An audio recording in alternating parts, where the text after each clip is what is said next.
Welcome back to this week's episode of the EZAg Podcast, where innovative farming meets practical solutions. I'm your host, Matt Long, and today we're going to be joined by Jackson Lewis again and going to be answering more of your questions about the max yield system. Specifically, we're going to talk today about the fertility plan. And so Jackson, give you the chance to start off with a couple questions that growers have been having around the fertility plan of the max yield system. Okay. So I guess how does fertility planning fit into the max yield system instead of being its whole own separate thing?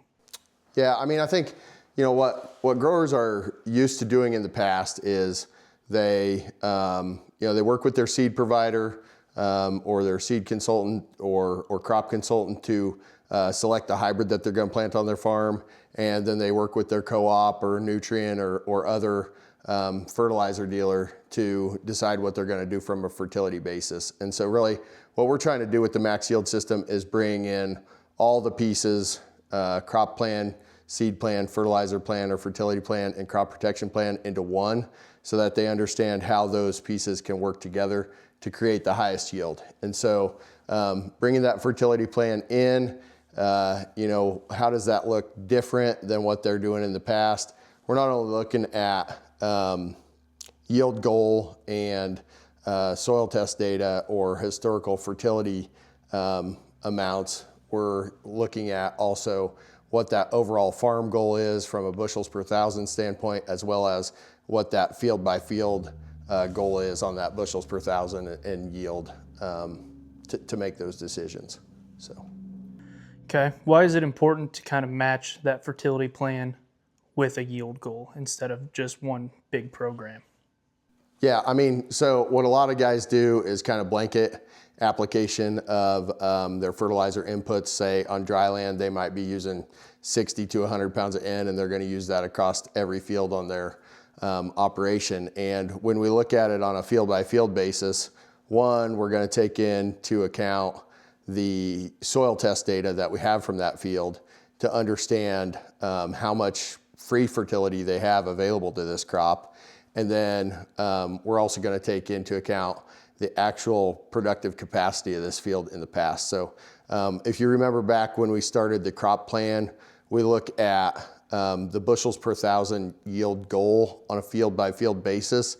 And we set that based on looking at the historical yield and population of the field. And so if we know historically this field's made 90 bushel and it's 15,000 population, that's a 6 bushels per thousand. We're going to try to drive that to 7 or 8. Then we're going to use that information in the fertility plan, knowing where that base is and knowing where the baseline soil test values are, kind of gives us the start, and then we build off of that in our recommendations, to our bushels per thousand yield goal of, if we're trying to get to 7 or 8, we're going to have to do something different than what we've been doing that's getting us to 6. Okay. So what is the timing of your fertility application? How does that impact the yield? Yeah, I mean, I think timing of fertility application is a little bit of a tricky thing. And so in my opinion, where we always start with the grower is, understanding where they're at and where we might be able to fit other applications in. And so what I like to do, especially on dry land, and I do it on irrigated too with a fair number of guys and in fields, is start with a good base of fertility application up front or in the early season, and then use an opportunity, at that VT R1 stage, when we're starting to tassel and silk and create the grain.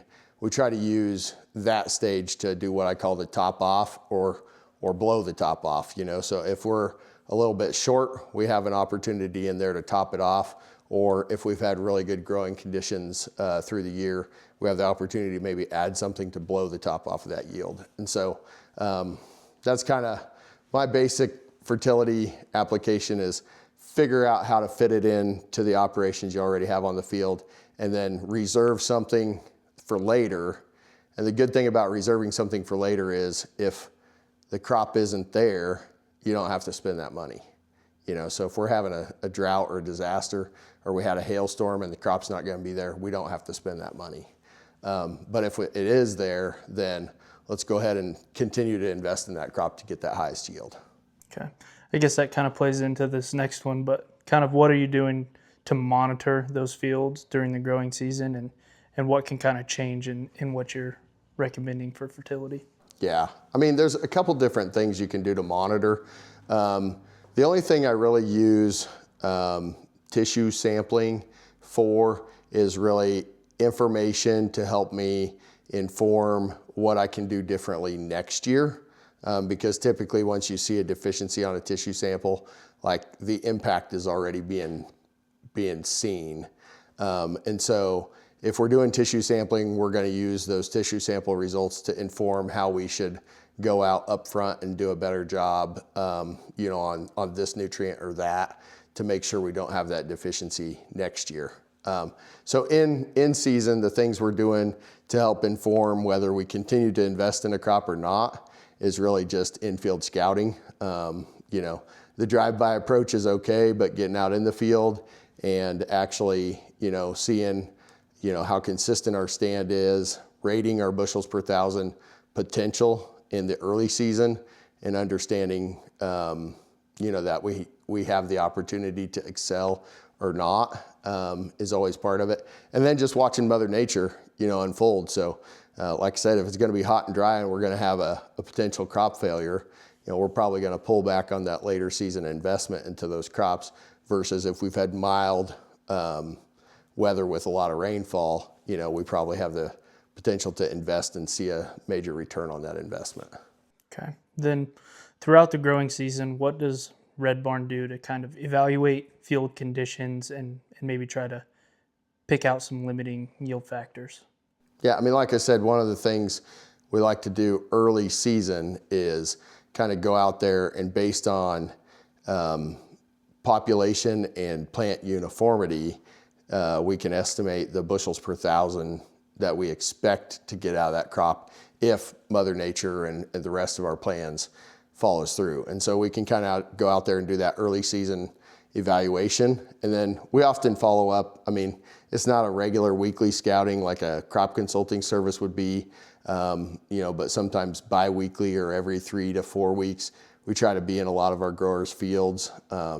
We try to support them any way that they request as well in that crop scouting, but just trying to be in the field and understand, whether that crop has the potential or not, and then consult with those growers as the season is going along, what our thoughts are versus what their thoughts are, and whether we should keep going or not.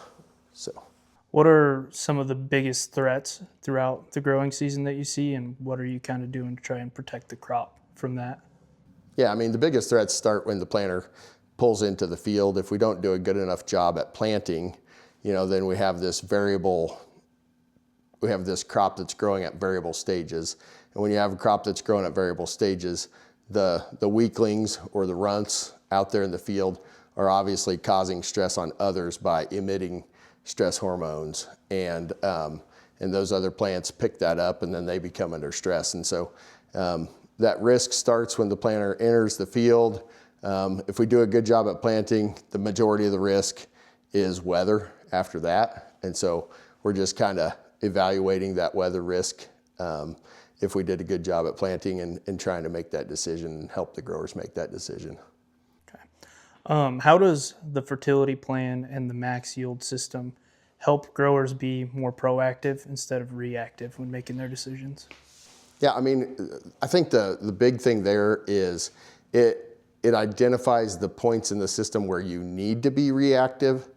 So like what we've been talking about right here, a lot, these later season fertility applications, those are something we're proactively planning for, but we're reactively deciding whether to do it or not.